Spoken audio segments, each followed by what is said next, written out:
সূরা আল ফালাক। বিসমিল্লাহির রহমানির রহিম। রহমান রহিম আল্লাহ তাআলার নামে। কুল আউযু বিরাব্বিল ফালাক। হে নবী, তুমি বলো, আমি উজ্জ্বল প্রভাতের মালিকের কাছে আশ্রয় চাই।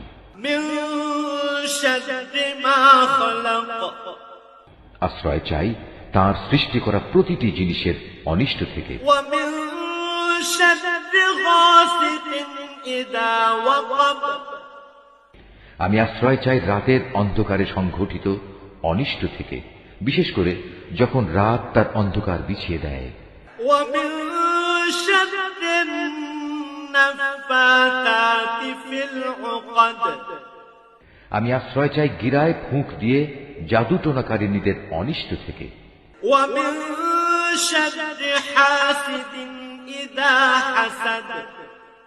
হিংসুক ব্যক্তির সব ধরনের হিংসার অনিষ্ট থেকেও আমি তোমার আশ্রয় চাই।